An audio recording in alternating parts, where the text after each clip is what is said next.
Okay, good evening, everyone. Once again, welcome to today's machine learning class.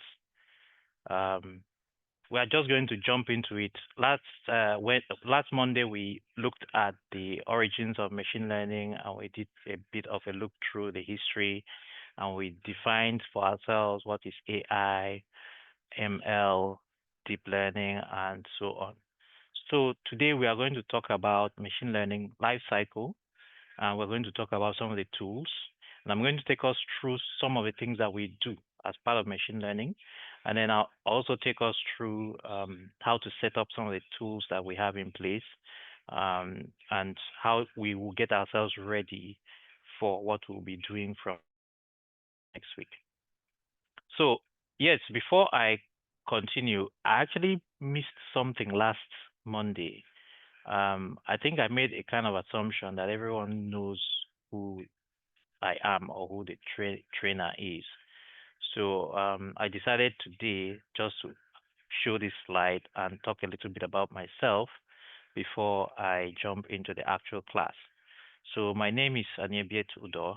I think I had introduced myself earlier, but for the benefit of those who are not yet on Discord or who did not read that piece of post, my background is in electrical electronics engineering. I'm also a control systems engineer based on my experience. I worked in the oil and gas industry for about 18 years. Before then, I also started much early in, programming. I started when I was a kid, um, about 33 years ago or so. So I'm a software developer. Um, and then I also started studying machine learning about 23 years ago, sometime in 2002.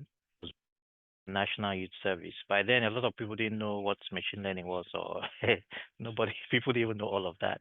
Just like when I started programming, a lot of people didn't know what programming, and tech is. So I started by studying neural networks, and that is why till today, neural networks are like my favorite topic. They're my best topic. I eventually went to study what I call classical machine learning, which is all of these other decision trees, Bayes algorithms, and so on. But I still love neural networks, till today. So I specialize in control systems engineering, field instrumentation, PLC programming, anything programming. I just love programming. So I spent a lot of years, all of these years over time. You have accumulated so many, bits and pieces of knowledge here and there on programming. I'm a full stack software developer, back end, front end, all the ends, mobile. I do Linux system administration as well. AI and machine learning, like I said, I started in 2002. Some of the programming languages here, I've probably forgotten a few more. But basically, I've done back end, front end, desktop, enterprise, and all of that, mobile. Frameworks, I've used PHP frameworks, Drupal, Symfony, Laravel, Prado, Yi. These ones are old. CodeIgniter, old school. Prototype is a JavaScript old school framework, jQuery, and then of course the more modern React, Vue.js. I've not really touched Angular, Elm, and all those other ones. Then backend Node.js, SQLite, Fast API. I really like Fast API, so that's why I barely touch Django and Flask. I know a lot of people learned, Python web development with Django and Flask. Then machine learning frameworks, I've used TensorFlow to build stuff. I've used PyTorch. I've used Keras. Of course, Keras is built on top of TensorFlow and PyTorch. And then JAX is something I'm learning at this point. I've not yet mastered it, but I will eventually. JAX is like the future. Google is the company that kind of spearheaded TensorFlow, just like Meta, Facebook with PyTorch. But over time, I think Google is slowly leaving TensorFlow behind, and they're going to JAX. JAX is their new framework.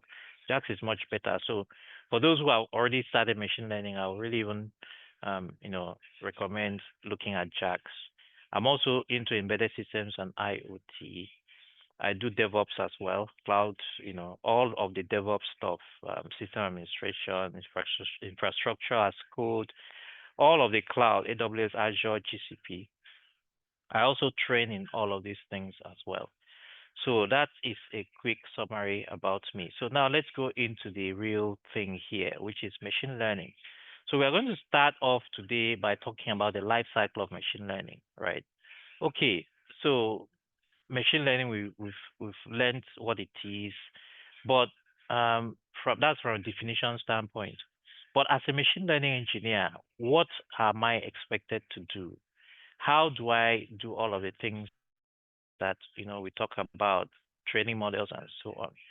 So the machine learning life cycle is a cyclical process as of today that outlines the stages for building, deploying, and maintaining a machine learning model from the initial problem definition, which you have to identify, what problem am I solving with this model? And then going on to building the model, training the model.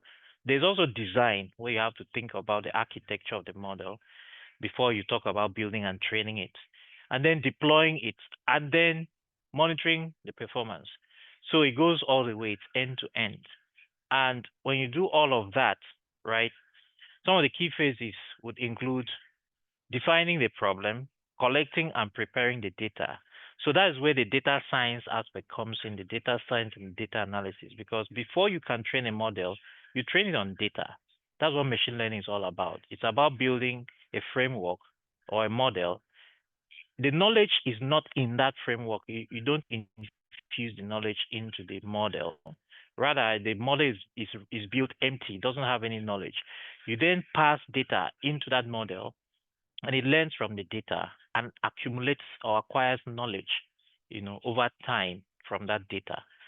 So you cannot separate machine learning from data.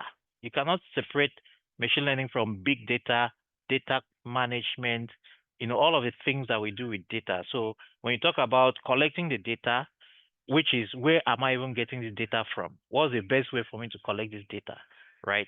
And then you talk about preparing the data, right? What are the things I need to do?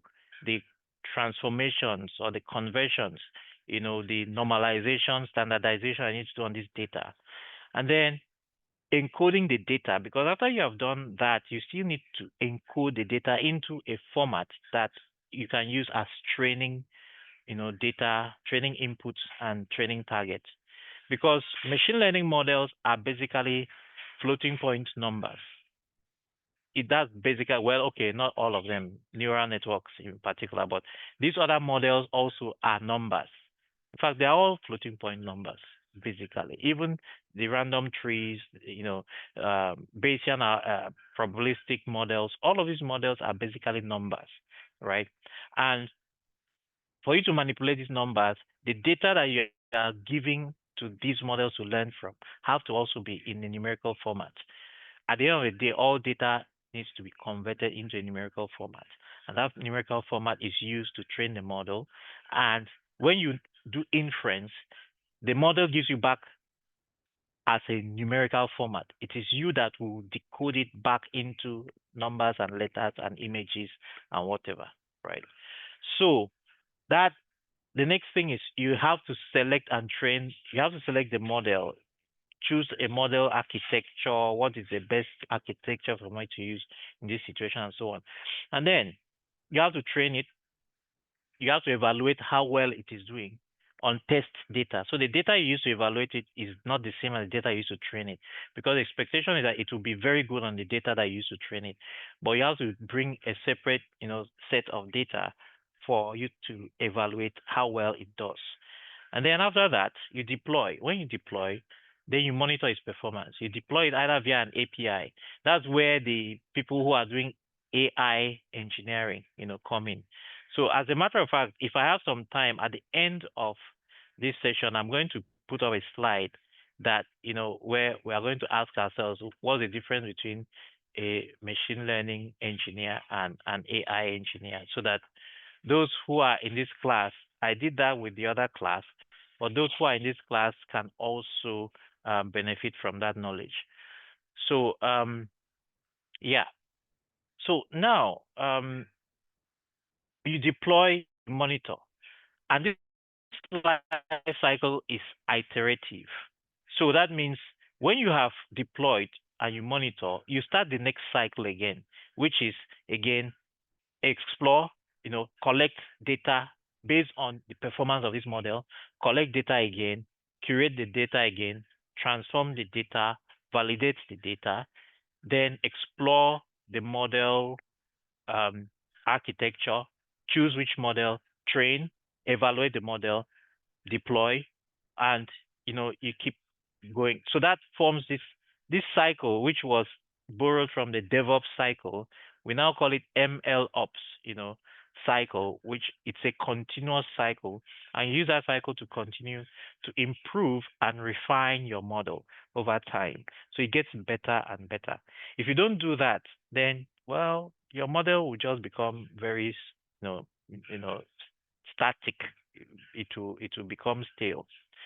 So so those are the cycles, right? And I've listed them out here. You have the first stage, which is data collection. In data collection, you're supposed to gather raw data, whether it's structured or unstructured, from sensors, from databases, from APIs, from user inputs, even from the internet, from all kinds of things. There's another aspect too, which we call synthetic data. You can even synthesize data, right? Synthetic data is sometimes used when you don't have enough data from the real sources. So you use that to boost your data set so that it will be large enough to train your models. And in data collection, it's very important to look at the quality of your data. Garbage in, garbage out. So what this means essentially is that if you bring bad data, your model will be bad. Your model cannot be smart. You cannot train a smart model from bad data, right? And when we say bad data, there are a couple of things that you'll be looking at. For example, what's the correlation between the data? Is it actually reflecting reality? Are there errors in the data? Are they, wrong, mixed up? Is it random and all of that? You cannot train a model on random data for your information. So at the end of the day, you must collect data. The data must be clean. The data must be coherent. The data must represent something. It must represent trends. It must represent the thing that you are training the model for or to predict. If the data doesn't represent it, then your model will as well be useless. Then the next stage is data preparation and pre-processing. So in preparation and pre-processing, you do cleaning, transforming, normalizing, encoding, and splitting the data. So typically you have what we call test, train, validation, splitting. We'll talk about all of that in detail. Then you train the model. For training the model, first thing is you have to choose what is even the model that I want to use. What kind of problem am I solving? And what's the model that best suits this kind of problem? So you can choose that. Then you also have to choose which method or algorithm you want to use. You could use regression, you could use decision trees, you could use neural nets. We'll also look at that in detail. Then training involves an optimization process. You want to minimize what we call a loss function using an optimization method. And there are many optimization methods.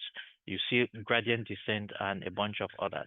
Then after that, you do model evaluation. Model evaluation is using some metrics to see how well it performs on test data. That is data it was not trained on, right? So there are metrics that we can use to determine how good the model is. We have metrics like accuracy, F1, root mean square, error, and all of that, right? Then after that, you compare models and then you tune hyperparameters. So a hyperparameter is a parameter that is used to train a model, but it's not part of the things that the model can automatically change or learn on its own. So you have to manually adjust those parameters. That's why they're called hyperparameters. A parameter is the one that the model adjusts as it is learning. But a hyperparameter is the one that the model cannot adjust it, but it's still needed to be tweaked. So the person who is training the model is typically a person that would tweak a hyperparameter. So one of the skills that you will learn is how to adjust hyperparameters. What are the conditions? And based on these conditions, what do you do and what do you not do? Then after that, we have model deployment. You have to deploy a model so that it can be useful to the world. If the model is not useful to the world, people will not pay attention to it and people will not pay for it. And if people don't pay for it, then whoever is supporting you, your sponsor or your employer or your company, they will not invest in that model. So you have to integrate models into production systems using, APIs or cloud services. Then you have to monitor performance of the models during that period. And then after that, the last bit, there has to be maintenance, there has to be retraining, there has to be the continuous updates. So that's the typical life cycle of machine learning. Now we are going to go into each of these stages in very good detail so that everyone will have an understanding for it. The first aspect, of course, the first stage is data collection. Data collection is a process where you gather raw data from various sources to be used in developing a machine learning model. The quality of data matters. The volume of data matters. The relevance of your data directly determines how well your model can learn and generalize. For me to clarify that, if your data has a lot of nulls in it, for example, or nans, or wrong, information, then the quality is very low. And sometimes what you have to do is to clean it. So that's another part of the data collection process. You have to clean it. We'll talk about that shortly. But you see, sometimes some data can be so bad, you cannot even clean it. You can't even clean it, right? So it's always good for you to have good data. You start from the source. Let the source even be very clean, very sanitized. So you have less stress having to clean the data, right? That's one. Second is volume. If the more data you have, the better your model will be. If your data is too small, then you don't have enough data points, you don't have enough samples for your model to learn from, especially if the thing that you're asking your model to learn is very complicated. Basically, at the end of the day, when we have gone into the architecture of models, how they work, you see that most of these machine learning models are what we call function approximators. They are basically the really complex ways of approximating really complex, functions. If for those who have done a bit of maths and you know what a function approximator is. So you know that the more complicated a function is, the more the points on the curve that you need for you to be able to draw the line of best fit. Since all these machine learning models are basically a multi-dimensional form of, line of best fit. That's what it is. Of course, since it's multi-dimensional, it's not just a line. A surface would be a two-dimensional, thing of best fit, right? A volute or a volume will be three-dimensional. Now, when you go beyond the three dimensions, or you go to the fourth and fifth dimension, it begins to become really difficult for a human being to actually visualize it. So anyway, that is what you know that's what models are. So the more the amount of data that you have, the better your model will be able to predict, to learn and predict, right? Then the relevance. If the thing that you are trying to train your model to predict, if the data you are giving it is not relevant to that thing, the model is useless. It's not going to learn any patterns. So, for example, you want to predict weather patterns, the amount of rainfall, that you are going to have next week. So you train a model based on rainfall data. But instead of you giving the centimeter of rainfall, you are giving the temperature in the sky. Even though the temperature in the sky also matters, but you are now giving information on the number of people that were in the market, for example, on that day, or the number of people who were rainmakers that were chanting and dancing in the market square. Well, if there's a correlation, your model will predict it. But if there's no correlation, your model will not predict it. That's what relevance means. The data that you want to give to a model to learn from has to be relevant to the thing or the output that you want your model to predict. So the rule of thumb is a model is only as good as the data it learns from. So the types of data that you may collect, for example, you have structured data. So structured data is data that you typically will get from a database. It's organized in rows and columns. It's easily stored in databases. So example is sales records, user profiles, sensor readings. The format is typically CSV, files, SQL tables, Excel, and all of that. That structured data is rows and columns. Unstructured data is it doesn't have any fixed format. It's it can be in any shape or form, right? So, for example, text, emails, for example, or reviews, or images, audio, video, the formats are different. It can be any number of formats. TXT for text, JSON. JSON is really a good format that we use for unstructured data. Then JPEG is image format. There are other image formats as well. MP4 is a video format, an audio video format, and there are many others as well. Then you have what we call semi-structured data. This is data that has some structure, but the structure is not rigid. For example, a web log or a log that you log in log file, in a server, XML files, JSON API responses. There's some structure to it, but it's not a rigid data. So form could be anything, but mostly you would have JSON XML. Then you have streaming data. This is data that is real time, it's continuous, it keeps coming in, and this type of data you normally pick it from sensors in the field.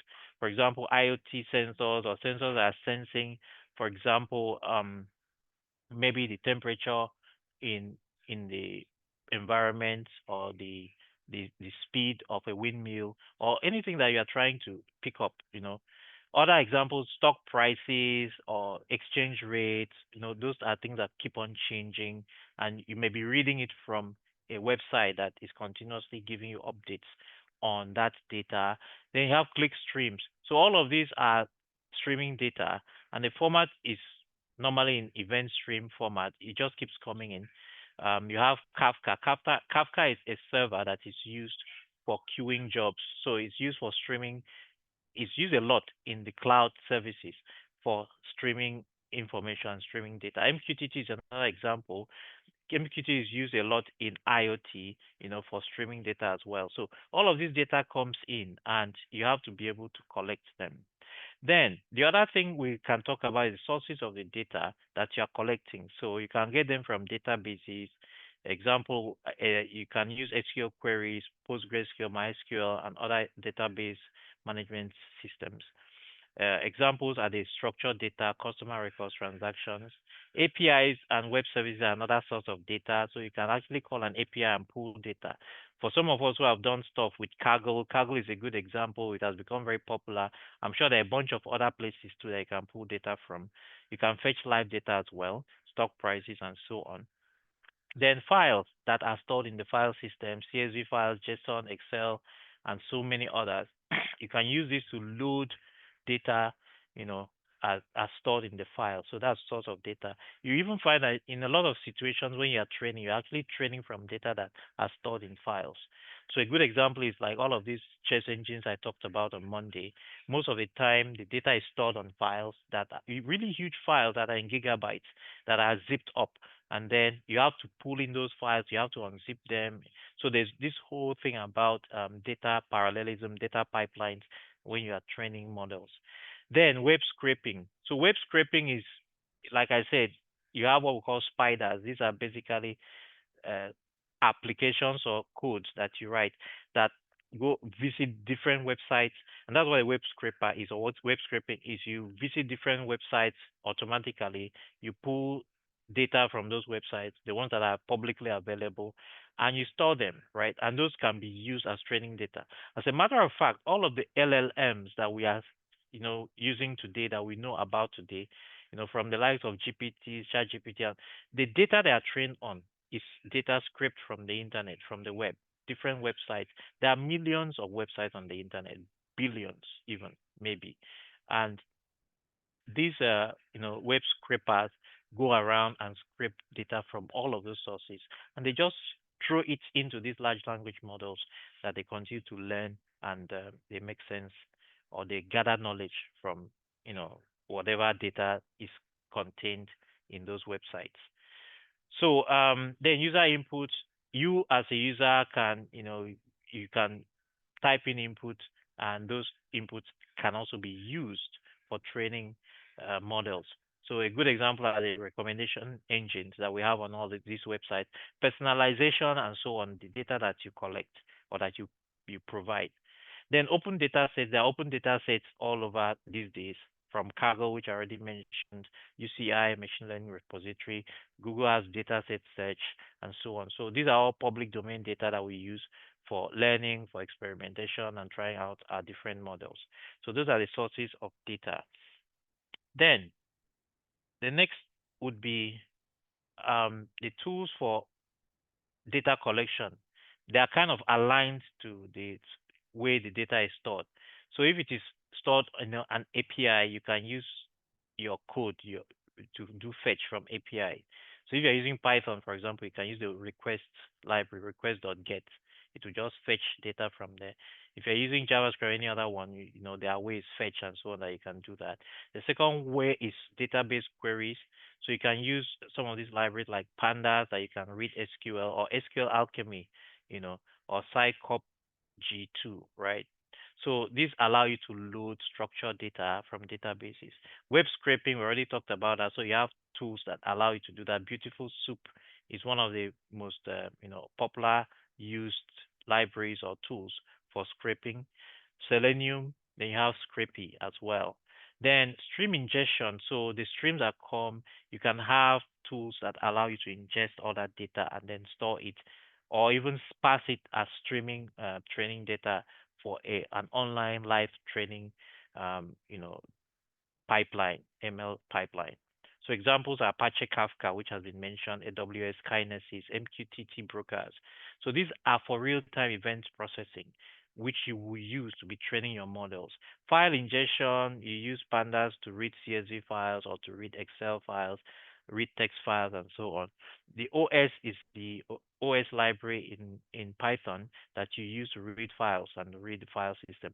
Glob, again, is another library that you use to read files. PyArrow. So these allow you to read multiple files. Data lakes are huge banks of data, huge and massive. That's why they're called data lakes. And some of them include AWS S3, where you can store all kinds of unstructured data there. Azure Blob, you can also store all kinds of unstructured data there. Google Cloud Storage. So these are centralized storage. You hear what we call big data. Whenever you hear big data, that's really what it is, right?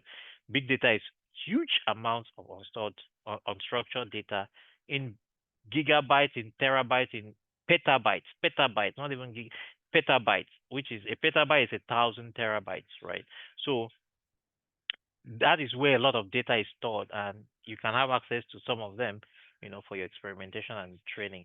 Then you have self-generated data, like I mentioned, which you can generate from your own models, and it's synthesized data, and you can still use that to train. A lot of game engines use that approach where you have the data that is enhanced by search, and then that data is enhanced by search is used to train the model for one iteration. Then the next iteration, that model will give better output. The search will also give better data because the search data is always an enhancement of the model's data, and then that is used to train the model. So that is done iteratively, and the model gets better. That's what is used for Google DeepMind's AlphaGo, AlphaZero, Lilache Zero, and all of the rest of such kinds of models. So at the end of the day, right, these are the things that we consider really important. One is accuracy. Second is completeness. Third is consistency. Fourth is timeliness, uniqueness, and validity. So accuracy, of course, means that the data reflects reality. If it doesn't, then your model will learn the wrong thing. Completeness means some of the fields that come in the data may be missing. So if you are missing you are training on user data and you are missing age information, you will never be able to predict age-related kind of stuff. That model will not be able to predict because it may have missing data. Consistency should be uniform across all the sources. So in some situations, like what you are seeing here, the names of a country or a town or a city, sometimes you have to do data cleaning for that, uniqueness and validity. So that's the first stage, right? Um, these are some sample codes that you would use if you want to do data collection in Python. So you use pandas a lot. You use requests. Requests is used to get from APIs. Pandas is used to get from local, you know, databases or files, you know, locally on that same system. You can use the read CSV and so on. So you see this in industry, 60 to 80% of machine learning project time actually goes into data collection and cleaning. Data collection and cleaning is very important. So in most cases, you also have to collaborate with domain experts because they will know whether that data is abnormal or not, whether that data is correct or not. If you are not a domain expert, that data for that domain, you'll not be able to, you see data, you not know whether it's making sense or not. Okay. So data pipelines are also automated in order to ensure that the machine learning pipeline also continues to flow. Now, after data collection, the next thing is data preparation and pre-processing. And data preparation, pre-processing involves cleaning the data, transforming the data, organizing it in a standard format, right? Which will allow the machine learning models to be able to understand and learn from. Then you encode it. Like I say, you have to encode it into numbers, basically. Because at the end of the day, machine learning models are basically numbers, and their input will be numbers, and their output will be numbers. It's just that you will now have things that can encode those numbers, or eh, rather encode the data into numbers and decode the numbers, the number output into whatever you want it to predict. So again, rule of thumb, data preparation is where good models are born. So you see, these are some of the things you would do if you're using pandas. After you read, you have fill now. Fill now is a way you fill empty, you know, columns or rows, empty portions of the data. You fill it with something, right? You remove duplicates, drop duplicates. You fix inconsistent text. For example, some countries they have uppercase N, lowercase n, and all kinds of stuff like that. That is the first part of it, what we call cleaning. So you can see that you have cleaning to transformation to standardization to encoding to splitting. The processing tool that you can use, pandas, I've already mentioned, NumPy, Missing No, Skype, Feature Engine, and sklearn. These are all Python libraries that you would use for different stages of data preparation and pre-processing. So let's go to the first one, data cleaning. So some of the things that you will do in data cleaning is to ensure data set is accurate, is complete, and consistent. So some of the issues you will see here, missing values, duplicate records, invalid entries, outliers, inconsistent formats. Missing values are some rows or columns may not have complete values. So in such cases, you can use drop now, for example, or to drop rows that are totally empty or mostly empty. You can use fill now to fill, for example, where you can make a a guess about what should be there. You can either fill with either the mean or the median or some other value. You have to. That is where domain expertise comes in. The people that know, what should come here would fill it in. We actually did this as part of a data analysis training, which we won't go into details here, but I think we will maybe touch a few points. Then duplicate records. You can have records that contain the same person's name multiple times, sometimes with even different ages and so on, or sometimes with exactly the same duplicate. So you have to decide how you want to handle those. You can drop the duplicates. But in some situations, the duplicates may be what we want, so you will not drop them. Then you have invalid entries. So entries are out of range. So for example, if you are collecting data on people's height that you want to predict distribution of height in particular age groups or particular communities, and somebody puts a negative height or a negative age, that is out of range. It's not possible. So how do you handle that? You can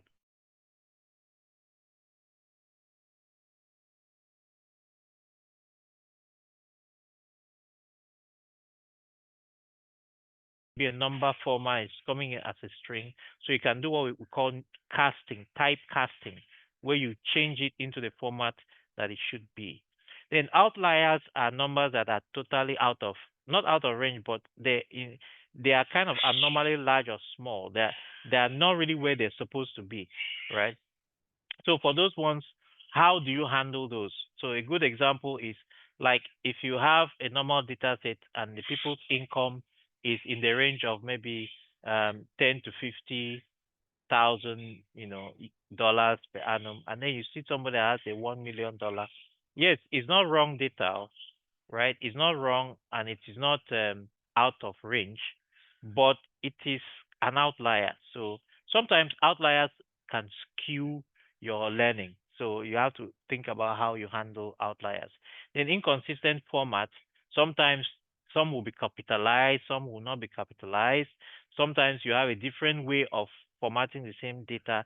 So in this situation, what you normally do is what we call normalization. You have to write code that will adjust all of the things to be in the same format. So a good example is here, where you have the name of a country written in different ways, uppercase, title case, lowercase, and then here it is written as an abbreviation, right? So this abbreviation, you have to have a way that you translate all of this into the same format. So that's data cleaning. And this example of some code that you could write in Python using pandas to do, I think we've seen this already, filter, dropping duplicates, and so on. Now, the next thing is data transformation. So after you have cleaned the data, you need to transform it. Transformation allows you to get the data into a format that is easier for the model to learn from. So some of the things that can happen is, for example, if the data is so skewed or the range is so wide, you can use what we call a log transform in order to make the range fit in. So for example, if you are training on data, maybe people's ages or not ages, maybe for example, maybe centimeter of rain or something, and you have a range. Some values are very low, like 0.1, and some values are very large, like 10,000. Well, rainfall would not fit that, but whatever. Let's assume we have a data set that you have some of data in that data set would be as low as 0.1. Maybe you are taking readings from an IoT from a device, that is measuring maybe equipment data. And then you have the value is so high. These are legitimate values, right? 10,000 at the upper end, 0.01 at the lower end. If you use those numbers as it is, you have such a wide range that you will lose what we call resolution when you are training the model. So something you could do is to use what we call a log transform. Basically, take the logarithm, either to base 2 or to base 10 or whatever, of those numbers. So if you take the logarithm now, 0.1 now becomes -1, you know, while 10,000 becomes 4. So you now have the range, it now goes from -1 to 4. So you now have a smaller range and it's easier to train. You can even then normalize it. Let's say we don't want the negative number, you can then normalize it. You can do a shift normalization. So from -1 to 4 now becomes 0 to 5. So you use that to train your model. So that's one transformation. Another transformation would be what we call binning or discretization or categorization. Basically, you have data that is in what we call a continuous uniform range, but it's difficult for you to train on that. So you can bin it into ranges, smaller ranges. A good example is ages. Let's say you wanted to train a model to predict the age of a student in a particular class, right? And maybe in a secondary school or even primary and secondary schools, right? In a particular class or in a particular secondary school, you have students, their age is a continuum, right? Even though we bin it in our day-to-day use, you say someone is 5 years old. That person is not actually 5 years old. That child is not actually 5 years. The child is actually more like 5 years, 2 months, weeks, and 50 months. The real age, it's a continuum, but we have binned it. We basically chopped off the rest of it. So we've essentially binned it. So when you want to say, okay, I want to collect children of all of certain age, right? You can say, okay, I'm not going to just take, if you want to take every single age, you have too many data points, right? So you say, okay, let's bin it into age range of 2 to 3 years, 3 to 4 years, 4 to 5, 6, and so on. So you now have bins. Those are categories. Or you can even go into bigger categories and say, okay, we have children, we have teenagers, we have adults, and then we have seniors. So that's even a wider category. So once you bin that, that's another way. So that's called categorical, and it's really very useful when you are doing classification training. So that's another thing that we also do as part of data transformation. Then we have date time features. Date time features, date again is continuous, just like I said. Age and date basically the same thing. Age is just the difference between two dates, right? So it is a continuum as well. And as a result of that, you still have to decide which aspect or what granularity of a date do I want to use. Do I want to use the year? Want to use a month? Do I use the day? And so on. So you can extract the components of it. Text processing is another good example of transformation. Like I said, you train models on numbers basically. So you have to transform. So all of the words that come in that you use to train large language models have to be tokenized. So there's this thing we call tokenization. Tokenization is a way where you chop up, is a means of chopping up a long sentence into tokens, right? Typically, those tokens could be characters or they could be words or they could be groups of words, but you chop them up into tokens first of all. And then you have what we call embedding. Embedding is you then take those tokens and you convert them to a series of numbers. I think I mentioned something like that. So you convert it into a series of numbers, floating point numbers. Those numbers uniquely represent that particular token. And that embedding is a learned embedding. These are concepts that we use a lot in natural language processing. And I think we are going to do one or two examples of those where you train a model to recognize some words, and you do that. We'll look at tokenization and embedding. So for text processing, we do that. Then we have what we call feature engineering or feature creation, where you create a new kind of thing or a new kind of data for that particular data point or for that particular record that isn't there. So let's say this example that is shown here, a person has weight, a person has height, right? But the person, you have to create a new feature which we call BMI, body mass index. So you do that by compositing other features. So you can create new features by combining other existing features or variables to define them. So that is data transformation. Then the next thing is what we call normalization and standardization. So for normalization and standardization, you have to standardize the data after you've done the transformation. There are two ways you can do it. One is called normalization. So in that case, you have scaling. At this point, your data has become numbers, right? So you use statistical means. So you have this first one where it is x minus the minimum value divided by the maximum. So this you are scaling it in a range. And typically this gives us a range of 0 to 1. So 0 for the lowest value in that range and 1 for the highest value. And that's what you use to train. Of course, because it's 0 to 1, you're going to have fractional values, decimals, 0 point this and 0 point that. That's normalization. Then you also have what we call standardization, which is a Z-score. So this one, you center it around the statistical scores, around a mean of 0 and a standard deviation of 1. So the mean is 0, STD is the standard deviation. So in this case, what you are doing is like what we used to do if you can remember statistics. This is basically a statistical process. So you have X, which is the actual value that I want to standardize, right, minus the mu, right, this mu, which is the mean, right? So x minus the mean gives you the deviation from the mean of that specific data point. Then you divide it by sigma, right? So that's the standard deviation. And so with that, you get um, the deviation from the individual deviation from the mean, right? Not the standard. The standard deviation from the mean is the average. Well, it's actually the square root of the square of the deviations. If you look at what variance is, standard deviation is the square root of variance.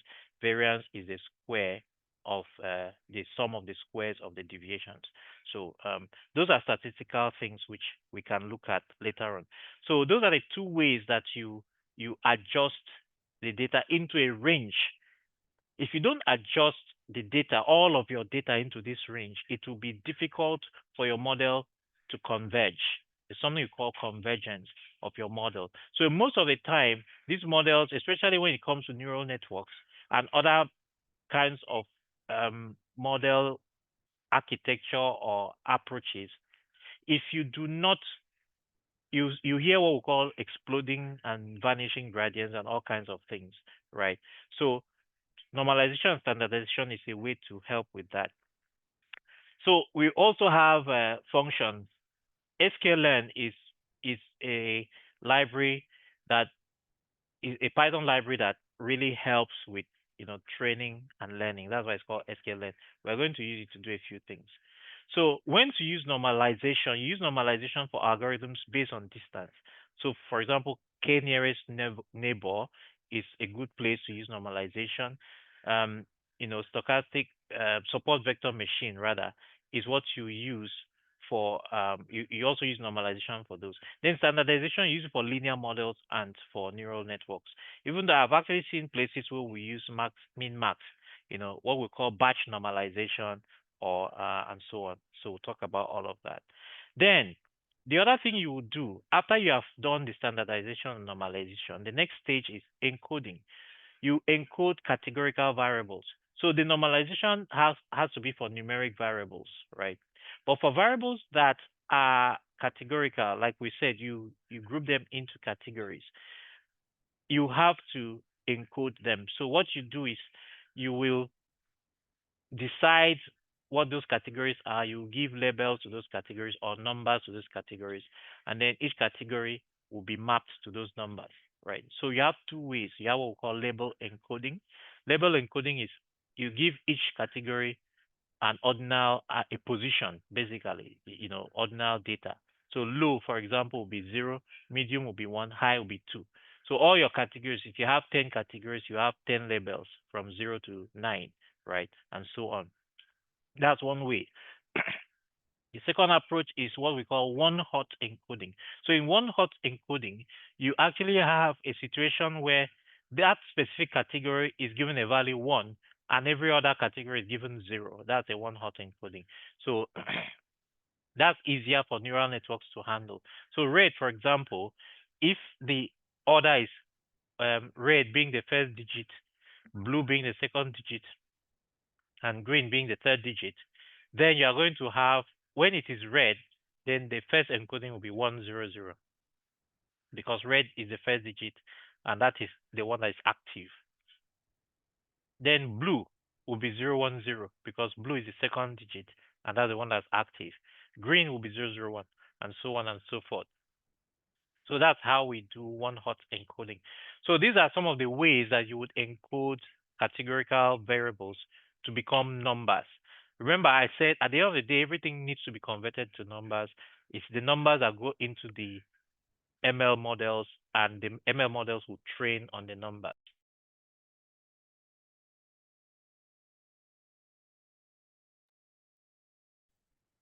So after that, the last part of it is what we call data splitting. Data splitting is the data that you have or processed at this point. You need to use some of them to train the model, but you cannot use all of them to train the model. You still need to keep behind some data that you would use for testing if the model can perform well outside of the training data. And then you have what we also call a validation set. Validation set is used for many things, right? And many different people call different things validation set. But the validation set is usually what you use. In some situations, validation set is what you will use to check if you need to adjust the hyperparameters. So some of the hyperparameters you would tune would be something like the learning rate. That one is always there. Then for some kinds of optimizers, you tune what we call alpha and beta and a bunch of other things, epsilon. All of these things have meanings. So we'll go into that when we get into the optimizers. We are going to actually go into each of these concepts and then we'll talk about them. So Um, why do you split this? Because training set is what the model uses to learn. Validation set is what you use to check if the model is overfitting or underfitting. And if it is overfitting, you tune the hyperparameters. If it's underfitting, you tune the hyperparameters. We'll talk about overfitting and underfitting and what those things mean and how to recognize them and what you will do when those things happen. Then the test set is the new data after you have finished training, you use it to estimate and evaluate the model to see how well it will do in a real world situation.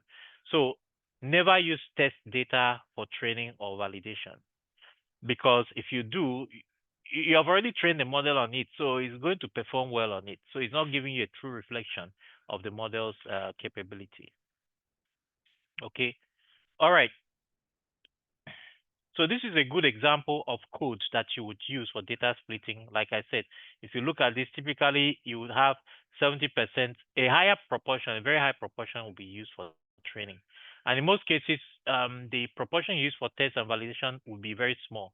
The higher the amount of data you have, the smaller a proportion of test and validation because you don't really need that much data for test and validation, but you need a lot of data for training.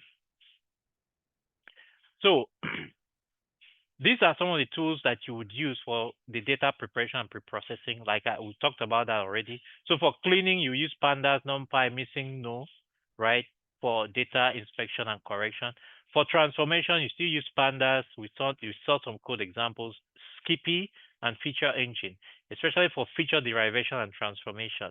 For scaling and encoding, you can use sklearn pre-processing module, normalization, standardization, encoding, categorical encoding, and so on.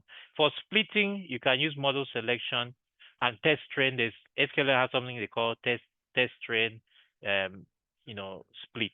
So it helps you to split your data into test validation and train, proportions.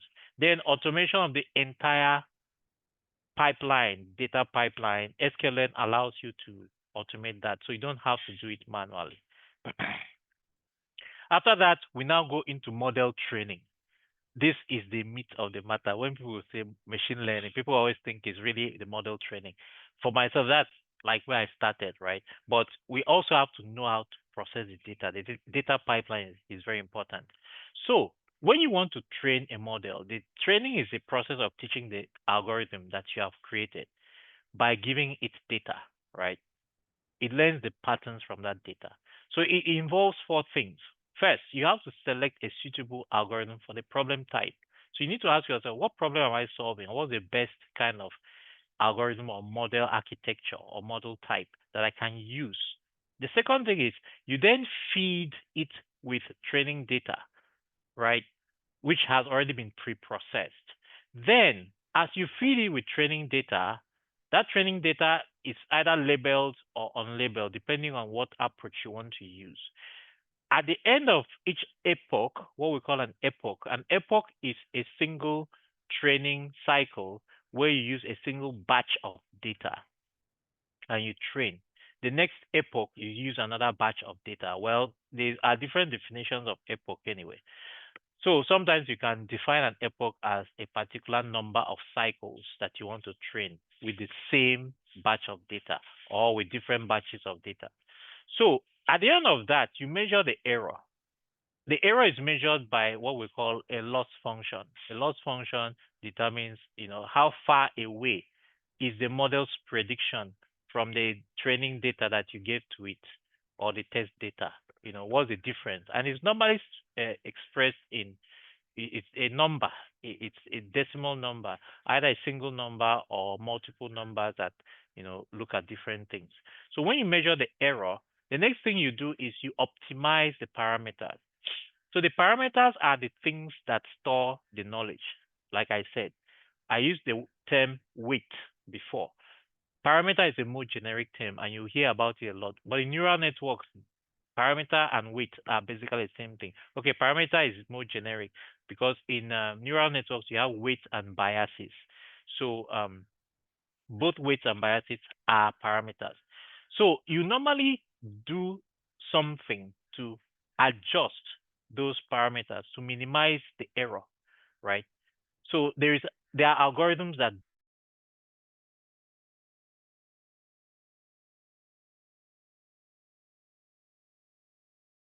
selecting the right algorithm. These are some of like guidelines that you can use.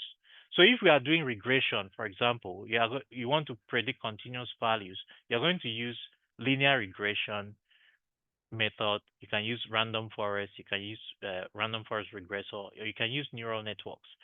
Regression is when you predict a numeric value, like I had said, and it's a specific numeric value, right? For example, we want to predict the price of something, or you want to forecast the temperature in an area. You are trying to predict a very precise, or maybe not precise, but a specific value, right? A specific numerical value. That's regression. Classification is when you want to predict a category that something belongs to, right? So you predict discrete categories. For that, the kind of algorithms that you would use logistic regression. Logistic regression is used for predicting categories. You can use decision trees, which are also used for predicting categories. You can use support vector machines, SVMs, which are also used for predicting categories. You can use KNN, which is a K nearest neighbor, which also is used for predicting categories. You can also use neural networks. Neural networks, you can see in both places, neural networks can be used both for predicting specific values and for predicting which category. So, for example, spam detection. Is this email spam or not? Those are two categories. You have two categories. One category is spam, the other category is not spam. What of disease classification? Is this disease or that? So most categories are always in that binary form. It is either true or false. Is it this or that? But you also have multiple, what we call multi-category prediction, where you say, okay, is this red, is it blue, or is it green? Those are three categories, and so on. Then clustering. So for clustering, what you are trying to achieve is to group data that are similar into similar groups. Basically, the network or the model learns to do this classification based on the data that you give to it, and it groups it. So there are different approaches for that. K-means clustering is a very popular one. You also have DB scan, and then you have what we call hierarchical clustering. So typically, this one is you just want to see things that are different. The meaning of it is is up to you to decide. When the model has finished clustering things, you can go look at those clusters and you see, okay, they are the same, but you can interpret that as you like. So market segmentation is a good example. Anomaly detection, right? Detecting things that behave the same way or look alike and things that don't look alike. So that's that. Then dimensionality reduction is where you have a multi-dimensional data, you want to compress into less dimensions. So that's what it means. You use PCA. PCA is a very good, popular. We'll talk about that. Tisney is another good example. UMAP is another good example for feature extraction, for visualization, and so on. Then reinforcement learning, like we talked about on Monday, this is a way you can train a model not by giving it data, labeled or unlabeled data, but by giving it an environment. It interacts with that environment. It gets positive reward when it does the right thing, and it gets negative reward when it does the wrong thing.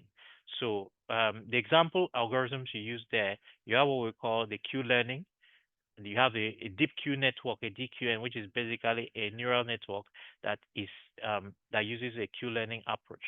So these are used for robotics, for game AIs, recommender engines, and so on. So after selecting the right algorithm, these are some of the mathematics involved. We are going to look in more detail at some of these mathematics. So for example, in linear regression, you have the equation, this is basically a linear equation, y equals, weight times x plus b, which is mx plus c. So the w is the weight, and the b is the bias. X is the input value, y is what you are predicting. Y hat, this symbol that looks like a hat, is actually called y hat, and actually means the predicted value, right? This is hats, right? So y hat is something like this. So that is the predicted value. That is opposed to y. Y is the actual value, at that same x, data point. So you normally will do a comparison of y hat with y to see the error. So that is, this is linear. So the objective, you have a mean square error. This is how you calculate the error. The mean square error, you can see here. We'll talk about this next week. We are going to do linear regression next week. So I'm not going to dwell into in on all of it right now, since we are still going to. But you can see this mean square error is basically the difference between the actual value minus the predicted value. Remember, the predicted value is always y hat, right? You square it. That's why it's mean square error. It's the error, squared, and add all the errors together, all the square of the errors together, and find the average. Average is mean. That's why it's called mean square error. We'll talk about it next week. Neural networks use more or less the same principle. So you can see neural network is weight, times an f function, which we call an activation function plus bias. We'll talk about all of this. Decision tree also uses this. It uses a log relationship. So we now have what we call a loss function. So a loss function is a way of measuring how close is the model's prediction to the actual value, or how far away is the model's prediction. And there are many ways of calculating loss function. So once the model cannot learn if you cannot quantify the error. The whole process of a model learning is how you can adjust those parameters, the weight and the bias. You adjust it continuously so that the loss function approaches zero. You minimize the loss function. That's why we're saying it's an optimization problem. You minimize, so the lower the loss function, that means the closer the prediction is to the real actual value. So if you were to get a model that gives you a loss function, the value of the loss function is zero, that means the model is predicting everything exactly. That means it has finished learning. But at the beginning, when it hasn't yet started learning, that value of the loss function will be very high, meaning it is far away from what you want it to be. So you give it more data. As you give it data, you calculate the loss function, you calculate the difference. And when you calculate the difference, you then do back propagation. That's with optimizers that will reduce the essence of back propagation is to adjust the weights or the parameters generally now in such a way that the loss function becomes less. As you do that iteratively over time, it is an iterative process. It uses Euler's recurrence formula. So we're going to talk about Euler's recurrence formula. And this is where all the mathematics comes in, where we basically say adjust this thing in such a way that change its value by a small measure in order for it to approach what we want it to approach. And that what we want it to approach is a lower value of error, a lower value of the loss function. So the loss function, there are different types, right? So you have the MSE loss function, which is a mean square error. You normally use this for regression because in regression, you basically want to reduce the mean square error. So we'll talk about it next week. Let me not spend too much time on it. But what this does is that it penalizes large prediction error. The larger the error, the more the change to the weights. Then for classification, we have what we call cross entropy. Cross entropy is a situation where you are not really calculating square error because classification, you're trying to classify either true or false. It's either here or there. Well, it's either this or that, right? So if you use mean square error, sometimes it's going to just blow out of proportion. So what you do with cross entropy is, if it is this, then you give it 1. If it is not this, if it is the other one, you give it 0. It's either a minus plus. You see the formula. So what it's actually doing is focusing on the difference between the probability of what you predict and the actual probability. We'll talk about it. So we have two types of cross entropy. You have the binary cross entropy for true false. Is this thing white or not? Is this thing spam or not? That's binary classification. And you use binary cross entropy. It's a different formula. Basically, it is saying if it's true, then if it is not true. Then the multi-class classification is where you have multiple classes: green, yellow, blue, or baby, child, teenager, adult, senior. Those are 5 categories. So you use what we call a categorical cross entropy. So that one is used for more than two classes. So these are just ways to calculate the difference or the error between what the model is predicting and what the actual value is that the model should predict. We'll talk about why we need to calculate a loss function shortly. Then for ranking or margin based, we have what we call hinge loss, which is used in support vector machines, and that one encourages correct separation margin. Then for neural networks, you have different types, right? But typically you can use cross entropy or you can use the mean square error for with neural networks. But it depends on what you want to do. And then there's also what we call regularization, which we are going to talk about. So typically those are some of the loss functions you use. Now, after the loss function, right, the loss function calculates the difference between what the model predicted and what you want the model to predict. What do you now do with that information? You need to find a way to minimize that loss, that difference, that error. So the output of a loss function is called a loss or an error, right? That error, for you to minimize it, you now use what we call an optimization algorithm. The optimization algorithm is going to take that error and is going to back propagate it. Basically, it's going to adjust the weights and biases based on the proportion or contribution of that weight to the error. So the weight that contributes a higher value to the error will be adjusted more. A weight that contributes less to the error will be adjusted less. So that way you get to a point where every one of those weights and biases are adjusted enough to reduce the cumulative total error or loss. So the first thing, there are different kinds of optimization algorithms. Gradient descent is just one of them. And maybe we'll touch gradient descent, but there are a bunch of other ones as well that either derive from gradient descent or are totally different. I'm going to talk about it next week in detail. So that's why I'm not going too much into detail. But the purpose of gradient descent is, first of all, it calculates the loss, which is based on the loss function. So this L means loss function. W means the weight, right? Or the parameters. So for a particular weight, you calculate the loss function that is attributable to that, the loss or the error that is attributable to that specific weight. Then you compute the gradient. That is where Euler's equation comes in, and partial differential equation that says that for you to adjust, the impact to the whole, you can adjust just the partial. That's what partial differentiation means. The partial impact, the impact that this particular weight has to the whole thing, you just calculate only that one and you adjust it, right?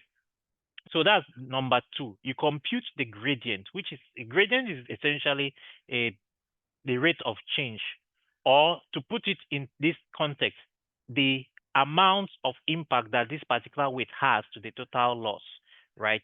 Or the derivative. The gradient is essentially a derivative, right? Or, well, gradient.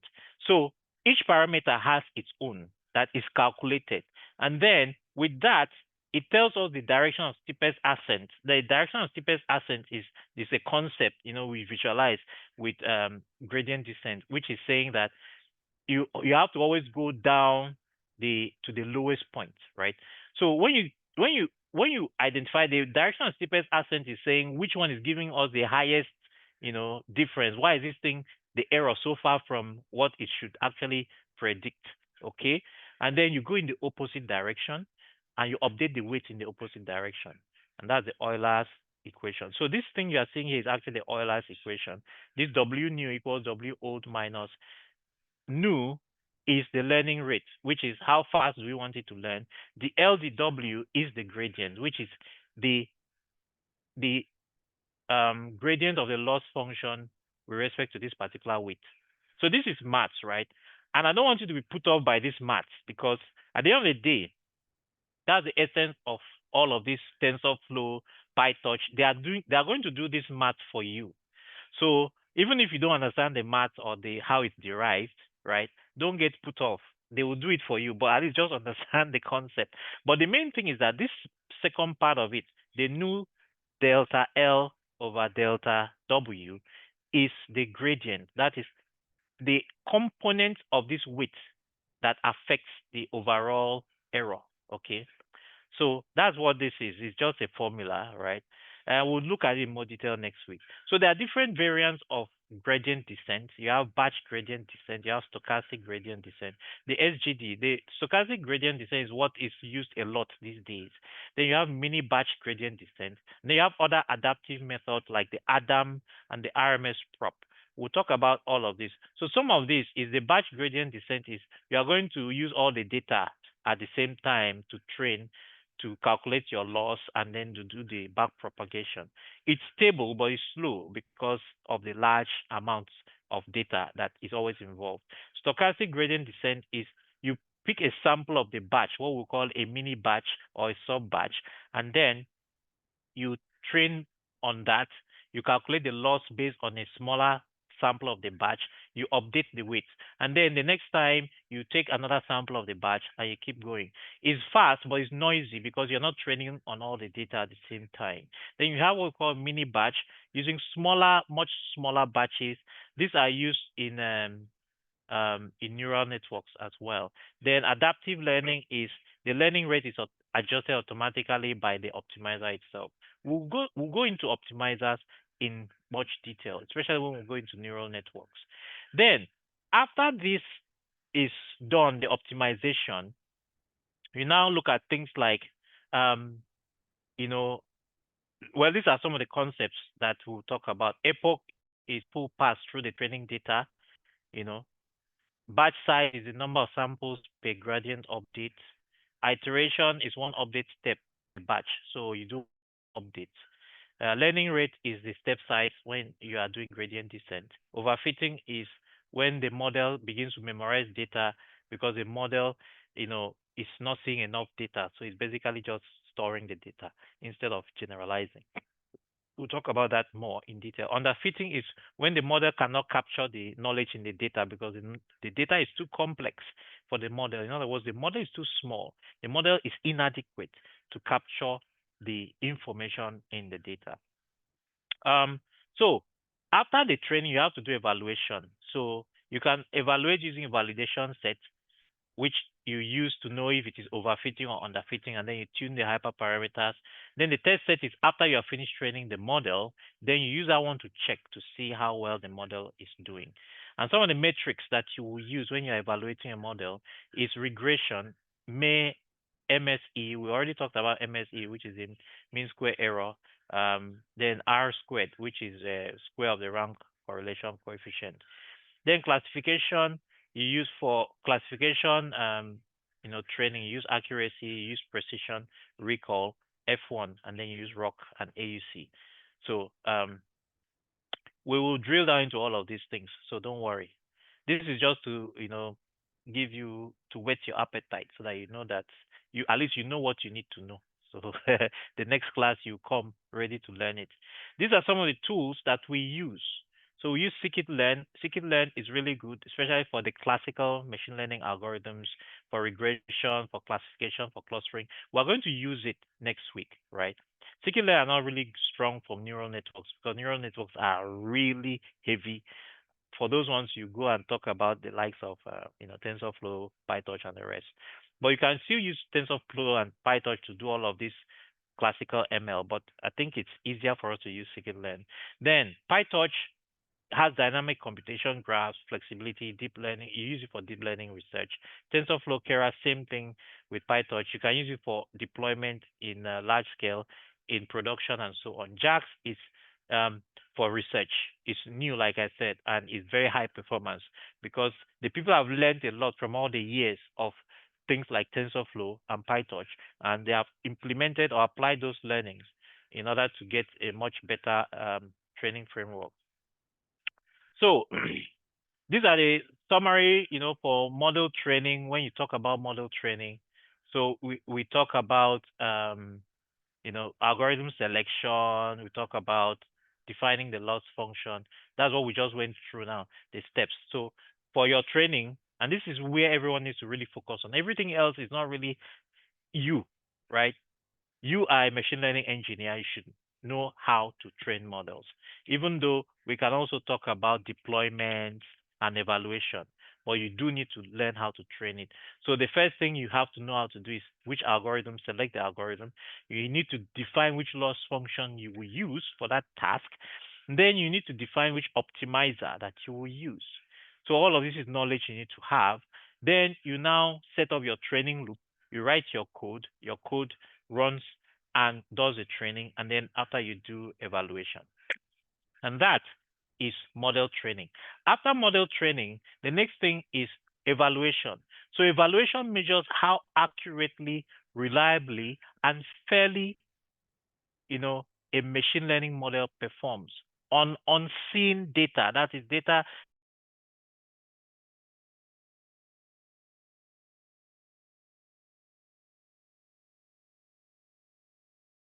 eyes. Generalization in this case means that the knowledge that you train it on that data, it is able to still make predictions on unseen data, and those predictions will still make sense. Those predictions will still be correct. That's generalization. It's generalization because it did not see the data, the new data, the test data, but it's still able to come up with something. Okay, so that's very, very important. Then the second thing is the performance good enough for deployment? So when we're talking about performance, not just about how well it generalizes, but how fast it is performing in inference, right? How much time does it take to do the generalization? Models don't take zero time, or there's a lot of computation going on, a lot of matrix multiplication and so on going on. So you need to be able to gauge how fast it will perform. Then which model or configuration performs best? So training a model is easy, but knowing if it is good is a real challenge.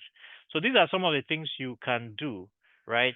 As part of evaluation. I already talked about the data set split, training set 70-30 or so 80-20 or 70-15-15 split, where with training set is what you use to train, validation set is what you use to tune the hyperparameters and to select which model, test set is what you use to evaluate the final model performance.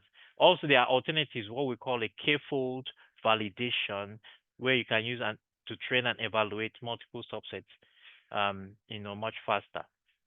The other thing you need to know about evaluation is there are metrics that you can use to know how well your model is performing. You have the MAE, which is a mean absolute error. This is basically the average absolute difference. So it measures the average prediction error magnitude. Mean absolute error is basically the sum of the absolute value of the errors. Remember, error is what? The calculation from the loss function. How far away is the prediction from the actual value, right? That's the error. So the error of for each sample that you do, you take the the absolute value of the difference between the predicted and the actual, and that gives you the absolute difference. You sum it all up for all the data points, and then you take the average. That's MAE, mean absolute error. MSE is mean square error. So instead of taking the absolute value of the errors, you square the value of the errors. The whole essence of absolute or square is to remove the negative, because error is supposed to be accumulative, right? If not, you have some errors that are negative and positive, and the negative will cancel out the positive. You don't want that. You want the actual error. So you have to either remove the negative sign by using an absolute, modulo operator. So sorry, not okay, modulo, absolute, not modulo as the remainder, but absolute, absolute. So you use the absolute operator to remove the negative sign. That's the essence of that absolute. Or you use a square to remove the negative sign, because when you square numbers, you can never have a square that is negative. It's impossible unless it's a complex number, since I is a square root of a negative -1. So, but let's forget about complex plane for now. So you always have a square of numbers will always be positive. So when you add them, it gives you the total error. Then you take the average, which is a mean. So that's MAE, mean absolute error, MSE, mean squared error. Now, if you take the square roots of the mean squared error, you now get the root mean squared error, the RMSE. That's why it's called the root mean square error. When you have calculated that mean square error, you apply the square root. The reason why we use RMSE most times, root mean square, is because its mean square error can be very large, very huge. So it may be difficult to interpret. But when you take a square root of it, it's a smaller number, the range is narrower, and it's easier to make sense of it. Then you have a R squared. R squared is the rank correlation coefficient. That's the coefficient of determination, and this is a formula for it. You know, so those are ways that you can evaluate for regression um, um, task, right? If you are doing regression. For classification, you use what we call accuracy, precision, recall, and the F1 score. Accuracy is how much of the correct, remember, classification is either here or there, right? True or false, or red or blue or green. So it's not going to give you a numeric value, unlike regression where you are trying to calculate the numeric value of the error. But for classification, you are just going to calculate whether it was right or wrong, right? It doesn't matter how far away from right it was, but right is right, wrong is wrong. You draw a line. When we get to classification, we'll talk about that. You draw a line. If it's on this side of the line, then it is right. If it's on the other side, it's wrong. It doesn't matter how far away it is from that, point, that line, that you draw. So you actually just calculate accuracy based on percentage of correct predictions, and you use this in balanced data sets. What we mean by balanced data sets is when you have an equal number of right answers and wrong answers. Then you use precision where you are likely to have a lot of false positives, right? False positives are costly. A false positive is when you wrongly detect something as being true. A false negative is when you wrongly detect something as or predict something as being not true. That is not in the category. That's a false negative. So we'll talk more about this. So precision is used to really gives you a higher value for false positives because you want to detect false positives more. Recall is sensitivity, is gives you a higher value for false negatives, right? So you can even see the formulas. TP is the prediction over true prediction over true prediction plus false, true positive over true positive plus false positive. Then recall is sensitivity is true positive or true positive plus false negative. We are going to look at those when we go into evaluation. Then F1 score is a combination of precision and recall that gives you a harmonic mean. So it's a better way of measuring if you are interested in both the precision and the recall. Then you have a ROC curve and you check the area under the ROC curve, that's AUC. Then you have confusion matrix. A confusion matrix gives you a graphical representation of how far away your prediction is from what it should be. So the main tip here is always go beyond accuracy. Accuracy alone is not enough. Can give you a wrong understanding of the error. So one of the things I think you would get from this is that it's not just about training the model. You need to be able to evaluate it. Now, when you come to clustering, right, these are some of the metrics that you use. You have what we call a silhouette score, which measures how well the samples are grouped, right? You have a Davis-Bowden index, which measures how well the clusters are separated. And then you have a Kalinske-Hara-Baz index, which measures how compact each cluster is. We are going to also look in detail at some of those. Then after that, you can compare models, right? When you have trained several models, if you want to like do some research or experimentation to know which model performs better on some kind of task, then you will train one model on a data set. You train another different kind of architecture, different approach on the same data set, and you want to compare the two of them. So these are some of the things you can use to compare. You start with a baseline model, right, to set the benchmark. Then you now compare performance with the other one. So you can evaluate multiple models against that baseline using some consistent metrics. Then you have what we call the cross-validation data set, right, which is a data set that you use across all the different models and see how well they perform on the same data set. So K-fold CV cross-validation, use a K-fold cross-validation for robustness. We'll talk about that. Then statistical test. So these are some of the things that you check. You have model A has 92% accuracy, model B has 89% accuracy, but it has a higher recall. So which is better? We are going to look at that later on. Then hyperparameter tuning is another thing you do as part of evaluation. You can adjust the hyperparameters.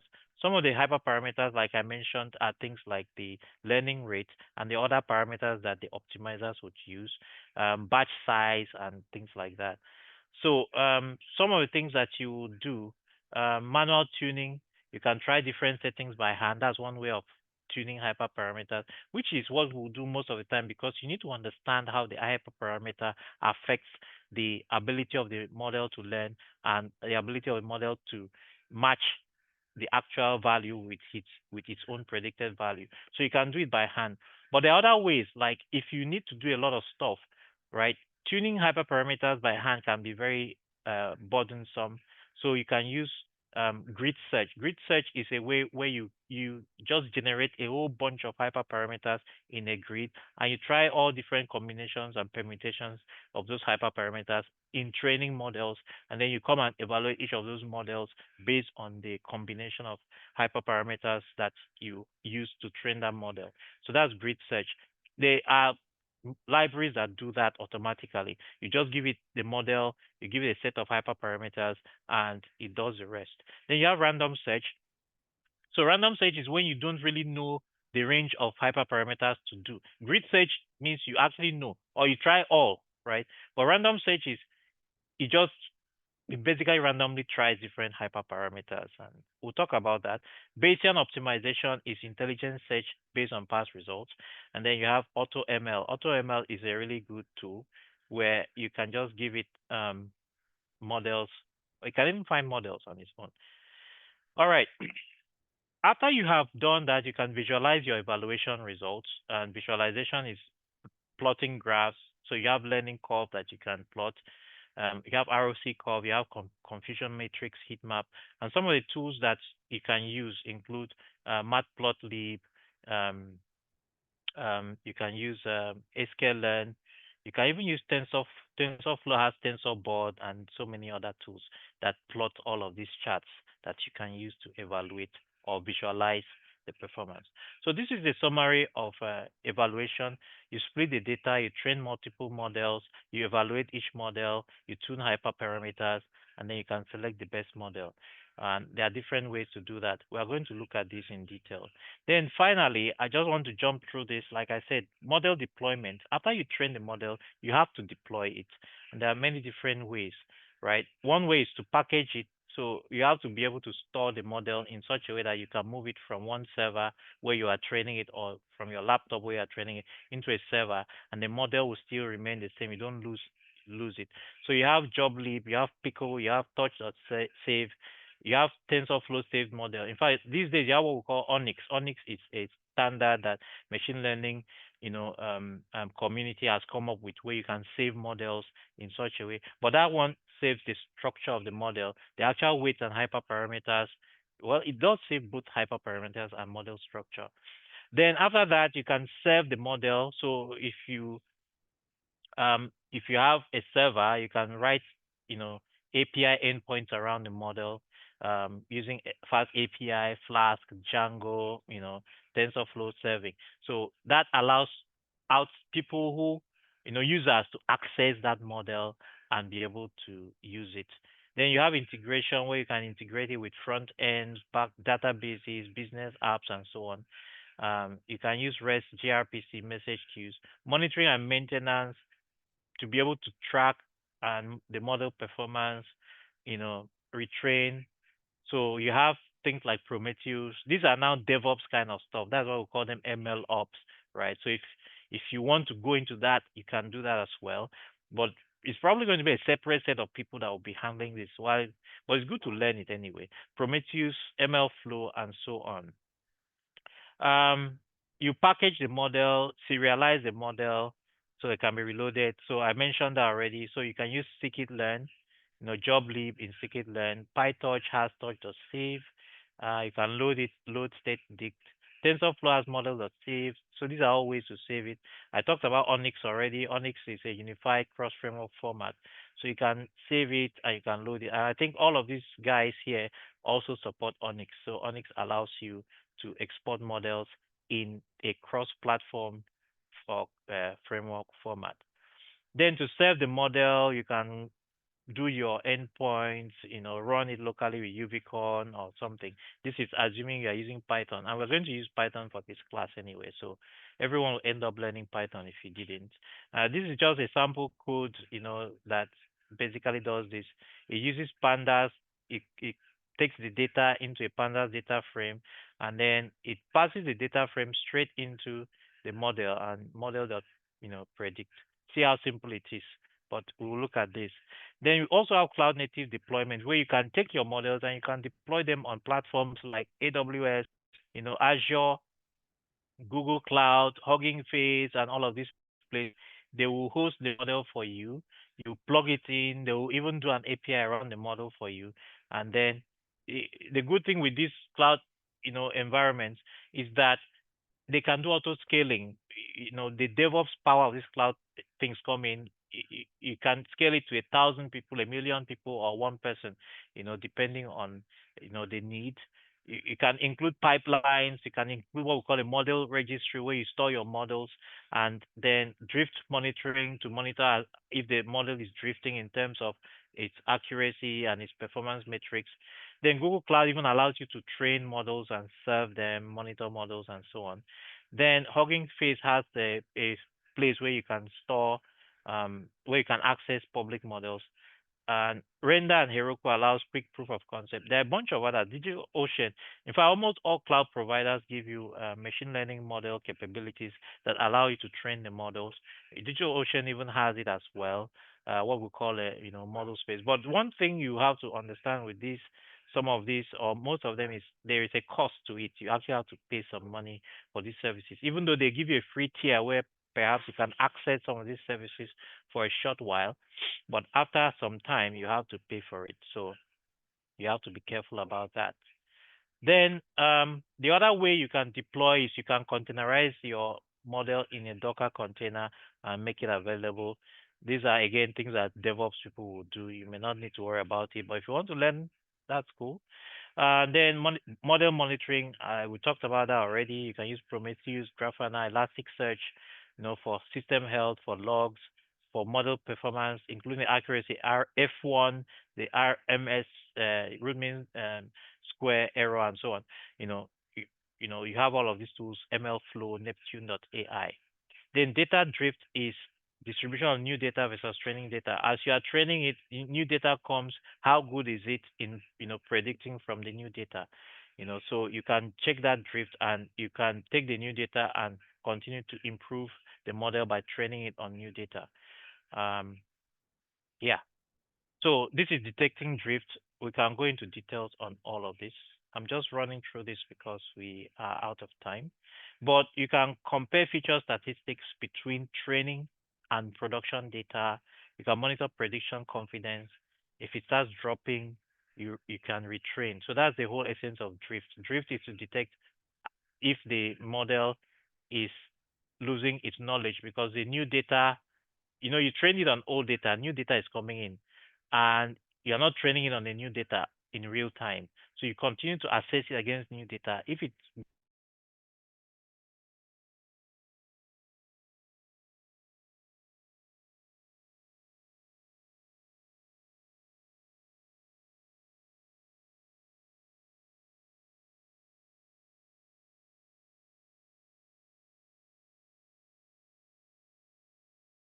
keep retraining on the new data to improve, like I've said. Then versioning, right? Versioning ensures that if there are changes, that you are tracking the changes, and if there is anything that goes wrong, you can always roll back to a previous version. So that gives you a bit of you know, um, robustness and stability for your deployment. Then you have redeployment where you would deploy the improved model automatically. So as you improve models, of course, the old model is still there in production. The new model you are training is not yet in production, but you can always continue to push it out there as you improve the model. So it's a continuous process. So this whole thing is what we call ML ops, right? It's pipelines. It's a pipelining process. We will go into it a little bit. So we have tools that allow you to do that. ML Flow, model registry plus experiment tracking, that's one. Kubeflow, this one uses Kubernetes. So that's why it's called Kubeflow. Then you have Airflow, Prefect, Darkstar. Then you have CI/CD tools, just GitHub Actions, Jenkins, and all of that. So there's a lot of stuff in here, right? Again, don't get too scared by all of this, right? We'll get to know all of this over time. So this is the workflow for deployment. You train the model, which we talked about. You put it on an API, you serve it, you containerize it using Docker or any of this. You host it either on cloud or on premise. On premise is using your own server, right? Then you monitor it using any of these monitoring tools, Prometheus, evidently MLflow. You retrain it so that the model doesn't drift and get stagnant, right? And it's a continuous process. So these are the frameworks that you can use for all of that. PyTorch, TensorFlow, Keras, JAX, scikit-learn, and then Hugging Face transformers. So these are all places where you can find um, the tools that you would use for training and deployment. So these are some of the key features. We will go into this next week. I think because I've run out of time, I had actually wanted us to start using some of these tools, like you learn how to use PyTorch or TensorFlow.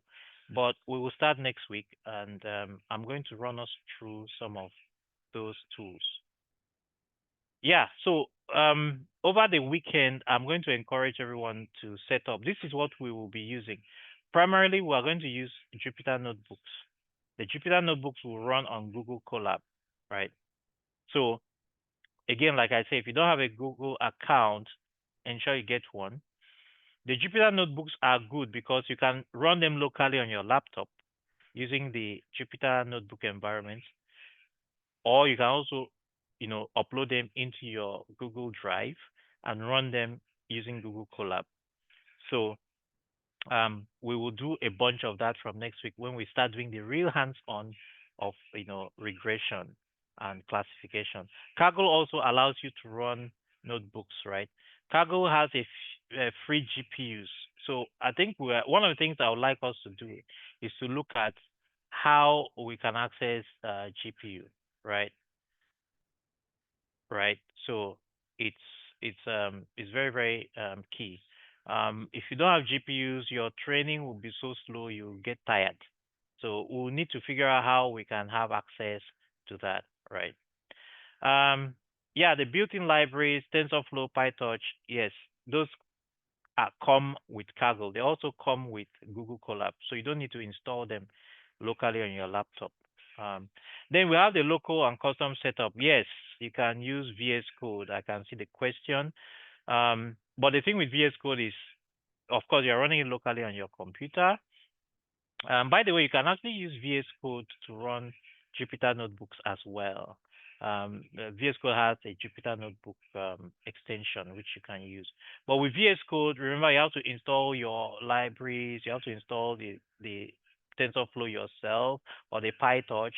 TensorFlow used to be really crazy to install. In fact, because I have a Mac and a Linux system, there were times I remember when I spent 4 days installing TensorFlow and it didn't finish.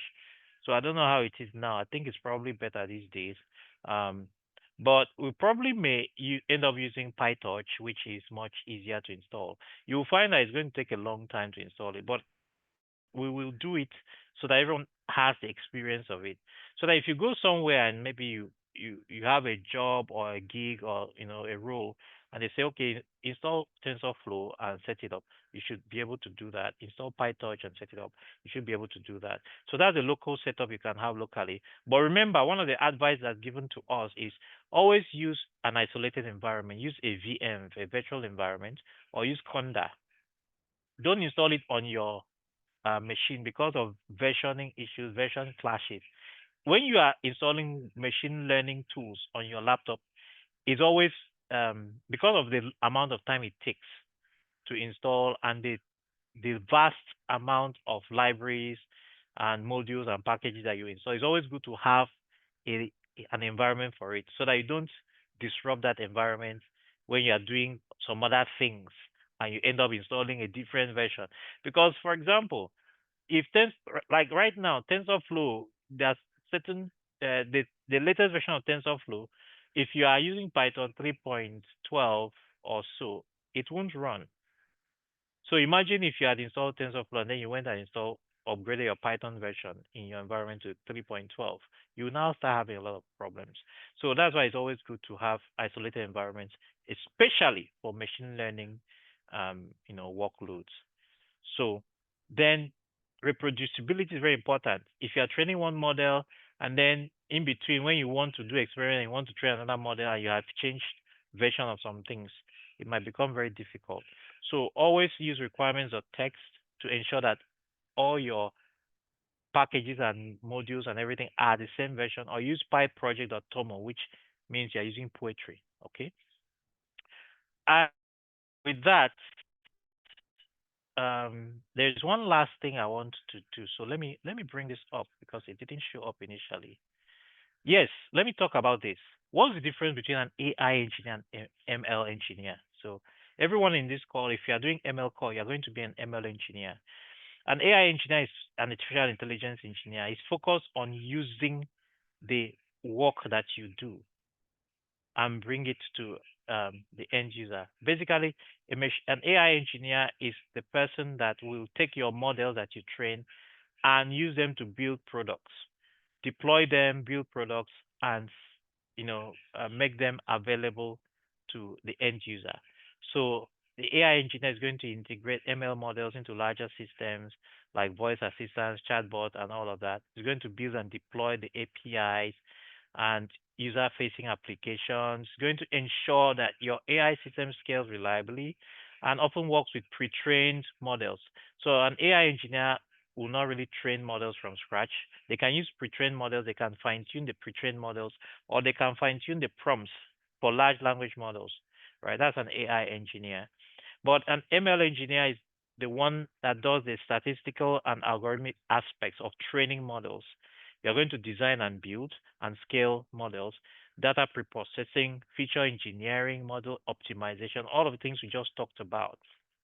Training the models using different algorithms, hyperparameters, tuning, improving accuracy and efficiency, working on the research side of AI. So the ML does the ML. You are basically going to be the one machine learning the models. So somebody is saying you will be doing the hard work for the AI engineer. You're not doing the hard work. Oh. AI engineer is doing hard work too. Well, when you start talking about long chain, writing programs, code, fine tuning, even the deployment, right? This deployment we're talking about is not really the ML engineer does that. It's the AI engineer or the ML ops. The ML ops is basically a person that combines ML with DevOps and does all of that. So don't think that yours is harder, right? Yours is more fundamental. But then, if the ML engineer doesn't build the models, the AI engineer cannot do anything with them. And if the AI engineer does not build products around the models, then there's no value in your models. Which pays better? It depends on which company is employing you. Thank you very much. And I will end the call at this point. So I'll end not the call, sorry, I'll end the recording and I can take questions. Thank you.